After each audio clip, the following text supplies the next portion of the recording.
Welcome to the dazzling world of VegasVibes Junction. I'm your host, Esmeralda Padilla Gould, your guide through the enchanting soul shaping the vibrant landscape of Las Vegas.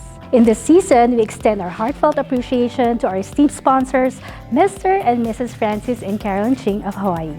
Their unwavering support combined with the fantastic collaboration with All Access Productions, adding an extra layer of magic to our journey. A shout out to our incredible viewers on VegasPlus.us, FilmTV.us, VegasLiveTV.us, AmpleTheater.net, WCTV, Roku, Amazon Fire TV, and VegasVibes.us, as well as those catching us on local TV channel KGNG 26.8 Las Vegas. Your support means the world to me, so spread the joy on Facebook, YouTube, and Instagram. Las Vegas pulses with vibrant music, breathtaking performances, and electrifying events. As we showcase talented artists and dedicated individuals, let's immerse ourselves in the thrill. Join us for mega concerts and sports spectacles, filling the enchantment that crowns Vegas as the entertainment capital of the world. VegasVibes Junction is your backstage pass to the incredible personalities shaping the city into a global gem. Dive into their stories and let's celebrate together in the extraordinary warmth of Vegas, now more dazzling than ever. In just a moment, I'll be interviewing Giovannie Espiritu, an award-winning actor, filmmaker, and writer, whose journey from the Philippines to America reflects the resilience and diversity of the human experience. As a survivor of cult experiences and domestic violence, she emerged as a beacon of hope and empowerment, becoming one of Hollywood's top acting coaches. Her dedication to breaking hearts wide open and creating moments of joy has earned her recognition as the most influential Filipina in the world in 2021. A devoted mother and visionary storyteller, Giovannie inspires audiences worldwide with her captivating performances and profound insights, embodying the transformative power of art and resilience. So, don't go away.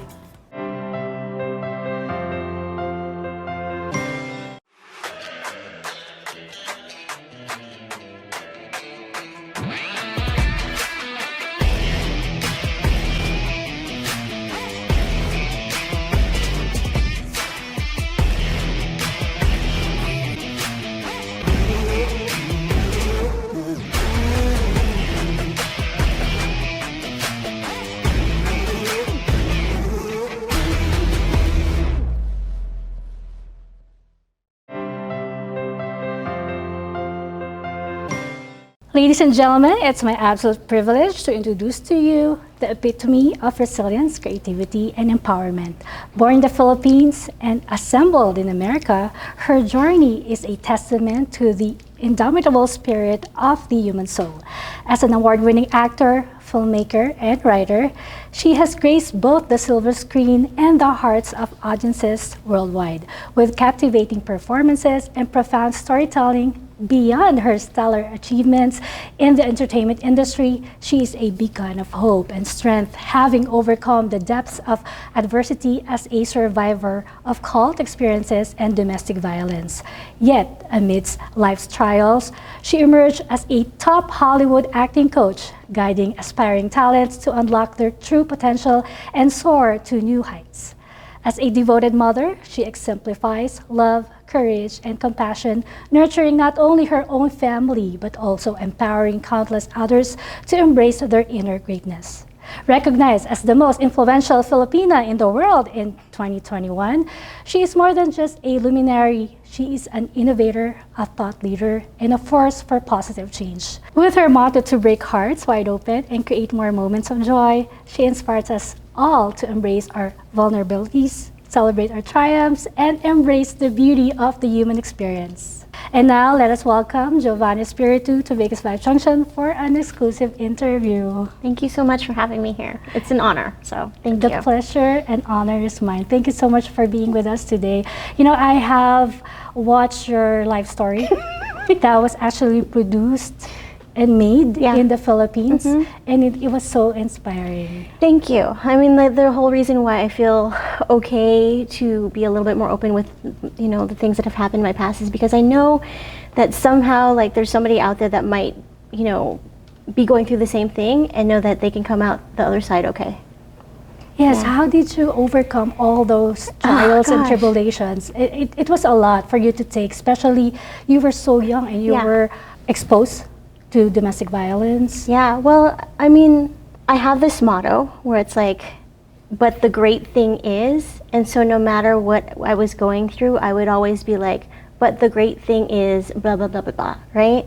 So for example, if something was happening where, you know, I didn't have money for food, which has happened several times, I'd be like, okay, but the great thing is I have a roof over my head, you know? So that kind of kept me going. It's always been like, okay, what is happening right here, right now that I can be thankful for? And I think that has kind of been my Yeah, you have to see the silver lining. Yeah, the silver lining, yeah, on everything. Yeah, and you just make the best out of your situation. Yeah, I mean, that's the only thing you can do, so. So, you know, tell us more about your upbringing. Of course, I have seen your inspiring story, but for those who have not seen it, please enlighten us. Okay, I'll try to make a Cliff's Notes version of this because there's a lot of stuff that happened. Basically, I was born in Tondo, Manila, to a 16-year-old, so she was already a teenage mom. So all the things that have happened to me, I kind of like, oh, okay, I understand because she was going through a tough time too, you know. She went to the United States as Tago ng Tago. Oh, TNT? TNT. Yes, so Tago ng Tago. she was undocumented, and then I followed later with my grandmother when I was about 2. So, you know, there was, I didn't really get to know my mom, and then my grandma became my mom when we were here. There was stuff that happened in the family, of course, like for a lot of Filipino immigrant families, there's, you know, we lived in the downstairs of my great-grandma's house, in the garage. That's what I remember. And then, you know, there was stuff happening between my mom and my dad at that time. And so my mom was a victim of domestic violence. So I didn't know any better. I thought that that was normal. Normal, yeah. Yeah. And then when my mom and my dad split apart, she met a guy, and the guy was not very nice, to say the least. He was abusive in other ways. And that kind of set me off with, like, I didn't want to live with my mom anymore. And then so I lived with my grandparents again. And then she was going back and forth to the Philippines for, you know, business things. Yeah, business things. And my grandfather got sick, and she was like, everybody needs to go to the Philippines because the medical is better over here. Like, he can have a nurse, he can have caregivers. And I loved my grandparents, and I was like, okay, I will move back there. When I got back there, I found out that my mom had another family. In the Philippines or here in the United States? In the Philippines too. So, like, I had left my stepdad and her to go live with my grandmother, and then she had another guy in the Philippines. So this is in my brain. I was like 14, 15 years old, and, you know, there's just so much going on in my brain about, like, why is all this happening? I'm in a new country. I don't know anything. I don't know anybody. And so my grandma and my uncle, who was already over there, started taking me to church. So, okay, so when I got back to the Philippines, I joined the choir because I just love their singing.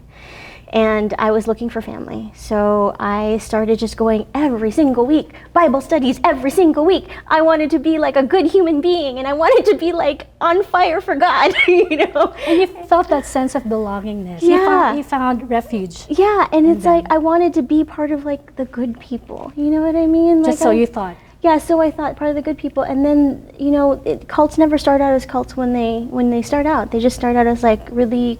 Yeah, like it's very deceiving. Yeah, and then it started getting a little bit weird where people were starting to follow what they call the back to Eden diet, where they would just eat raw food.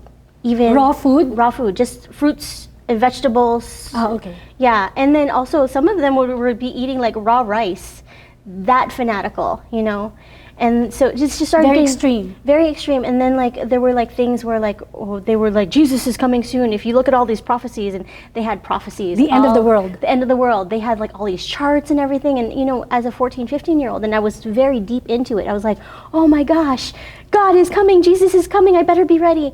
And they got into like, okay, you need to quit your school because school is a waste of time. And it's bad for you. It's bad for you, and they're teaching you the wrong things. So we did. You know, so all of these things like I was doing because I thought God was coming soon, and because everybody. You were brainwashed. Everybody around me was doing it too, you know, so it's a different kind of peer pressure. And then I moved back to the United States to work for what we called the Brethren, which was basically just a couple living in Yosemite who was part of this group too that had their own church there. And so that's when, you know, things got a little bit even weirder. That's where I got married underage. that's where I had a kid. Underage meaning how old were you then? I was like 17. 17. I remember my high school friends who I invited to the wedding, they were still seniors. Oh gosh.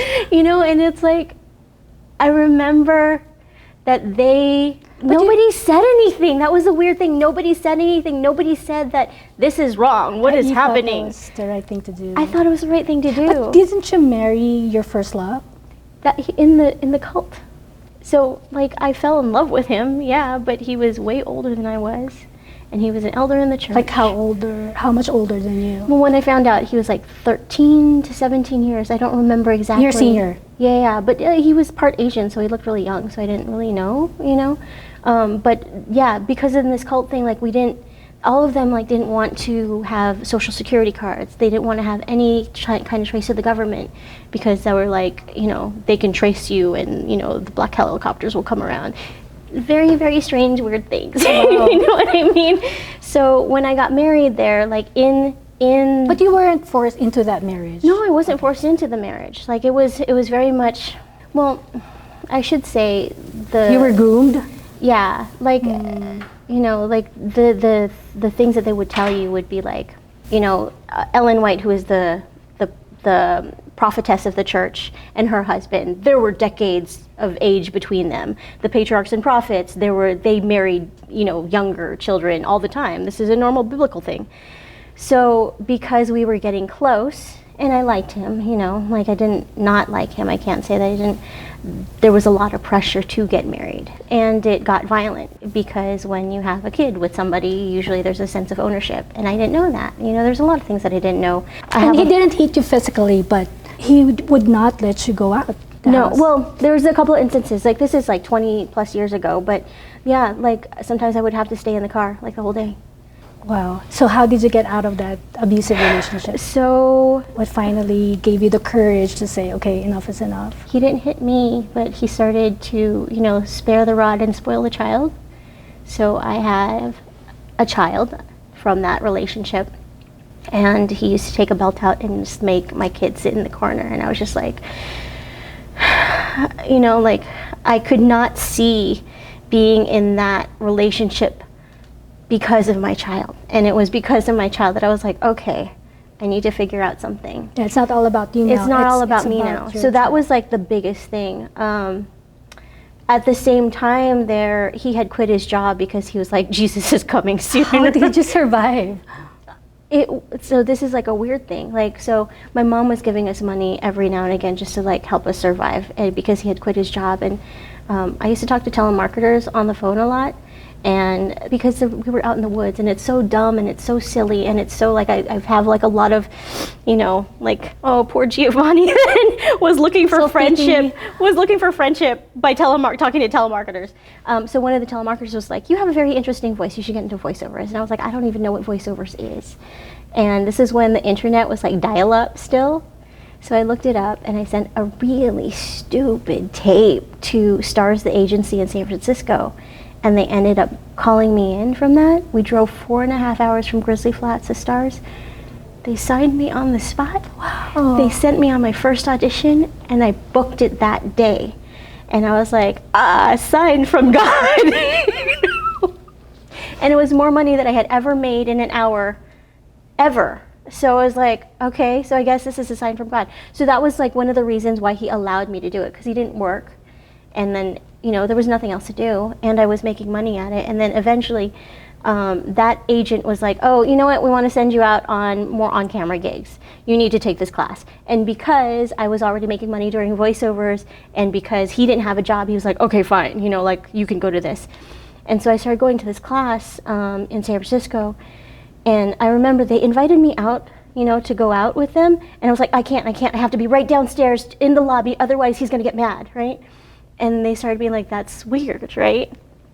And one of my classmates gave me a book that was like Free Yourself from Abusive Relationships.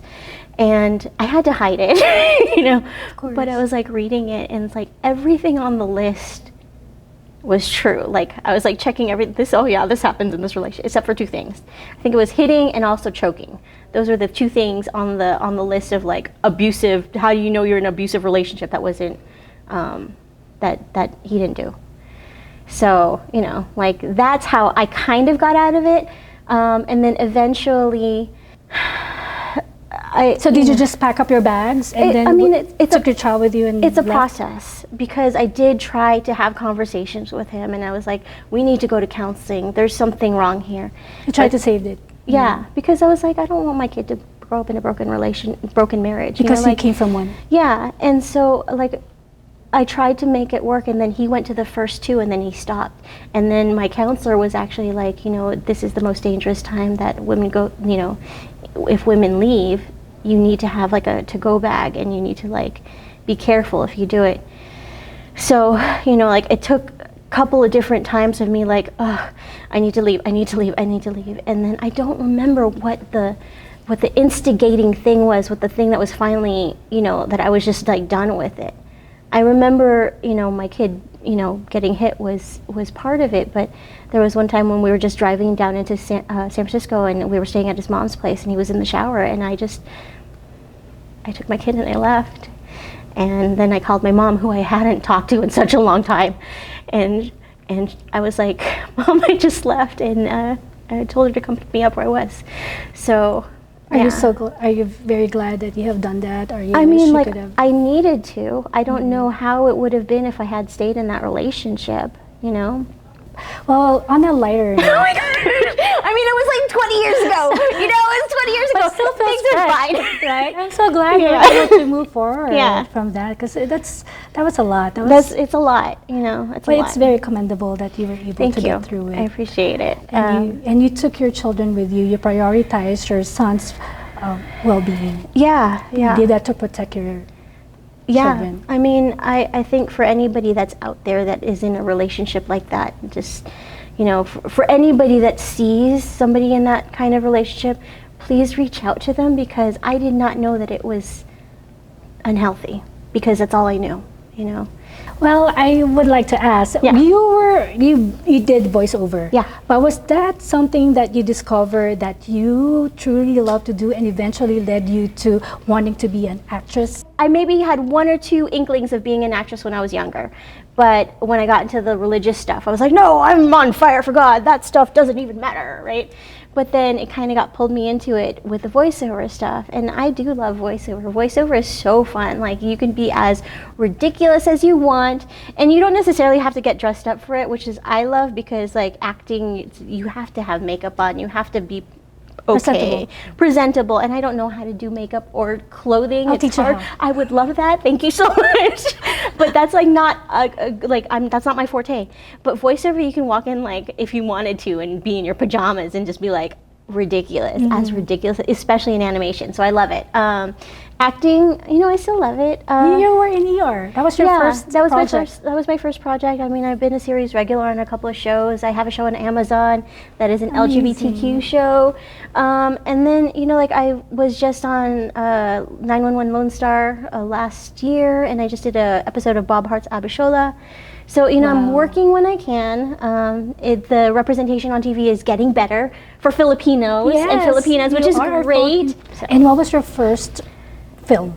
How did you do it? And what inspired you to do it? So my first film that I did as a director, it was for a 1-minute competition at Outfest, where it was just literally just me and the camera, and I did a poem to the camera and ended up winning an honorable mention. Wow. Yeah, I know. And then so I started doing like, you know, 1-minute films or like short films, and they kept winning awards, and I was like, okay, maybe there's something to this. And then I just finished my first feature film that I wrote and directed with Jojo Riguera and Belinda Pinello, who used to be MTV DJ. Wow. Was it MTV? Yeah, MTV Asia. So what projects are you working right now? What's the goal? I'm in post-production of Love and Karma, which is that, you know, that film that I was just talking about. Oh yeah, Oscar nominee Eric Roberts is in it, Bai Ling is in it, Joanna Pakula is in it. So that's in post-production. I'm working on my documentary called Motherland, which is actually going into my story from my own voice, not from the magpakailanman like telenovela side of things, but actually from the voices of my mom and my Kuya Ener and my grandma, who were actually there, and what their thoughts were, which was very interesting to me, because I know what I was thinking during those times. I didn't know what they were thinking, and it's very interesting what they were thinking during those times. So I'm working on that documentary, and you know, I'm just auditioning, I'm teaching, I'm coaching, I'm writing, and yeah, I think I have like maybe 3 projects that I'm pitching to a couple of studios for directing. So we'll see what happens with those. Of all the things that you have done, what's that specific moment or thing that you've done that you're very proud of? My kid. Your kid. Yeah. You only have one, right? I only have one, so like. And he's 23. 23, and the specific moment, I mean, they're amazing. They're like a scientist. They're mechanical engineering degree. They're so much smarter than I am. But I love it when they can be absolutely dorky with me and like sing at the top of their lungs, doing karaoke in the car. It's not even karaoke, but just like being ridiculous.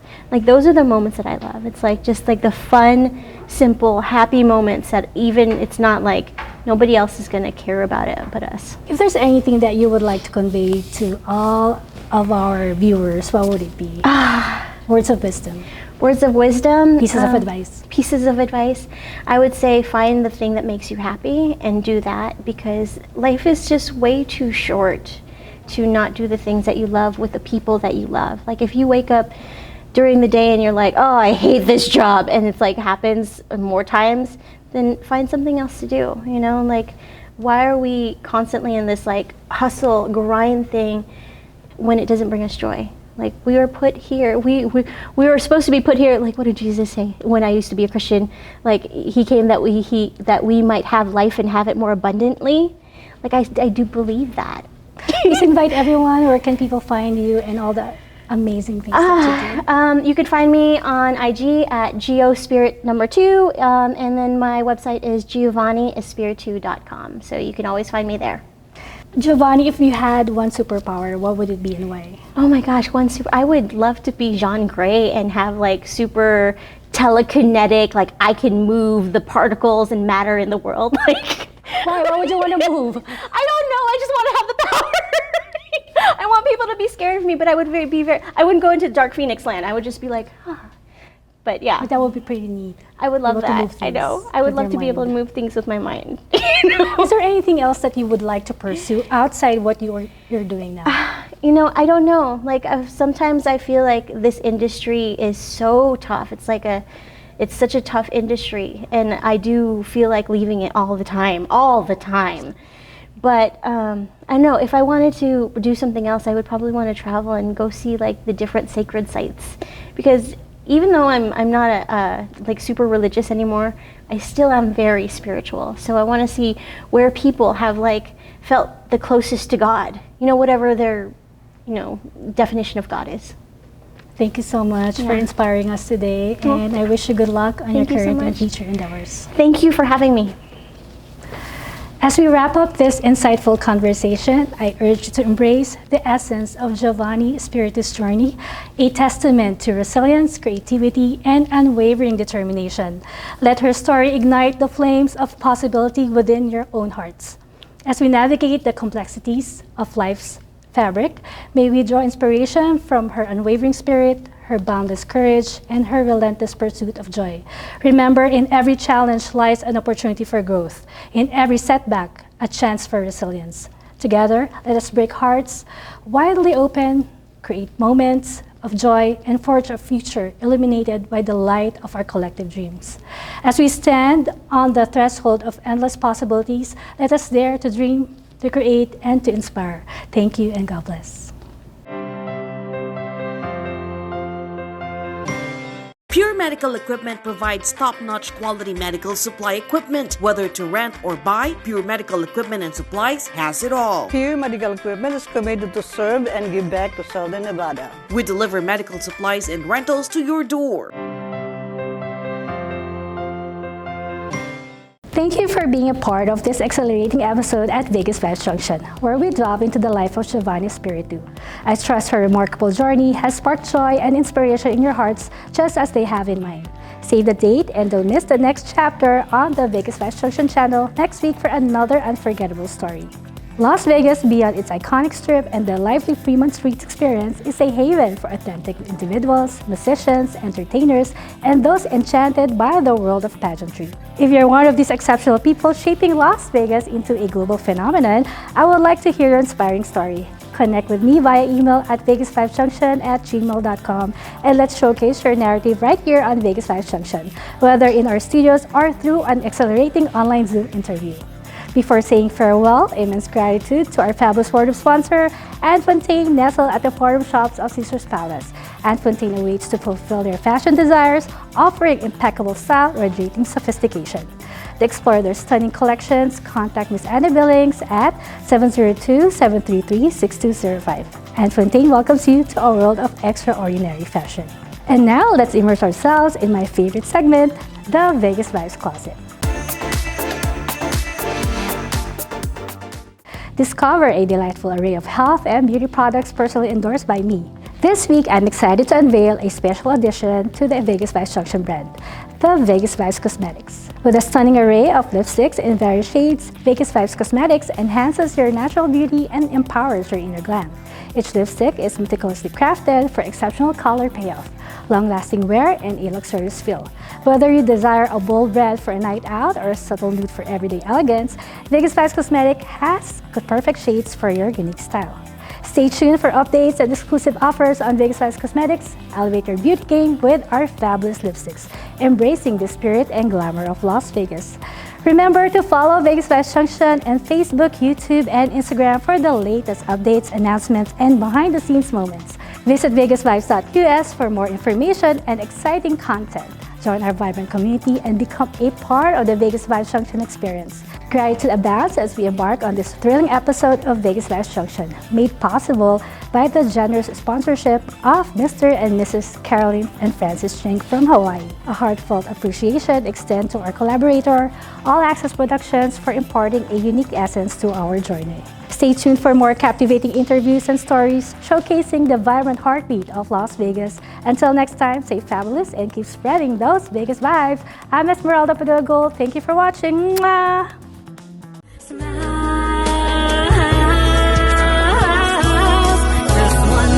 Into your eyes, there I see who you are to me. Your love so special, your kiss so sweet, only your smile can complete. Now that I stand next to you, glad I was there to reassure you. The sadness in your eyes, I'll replace with eternal smiles.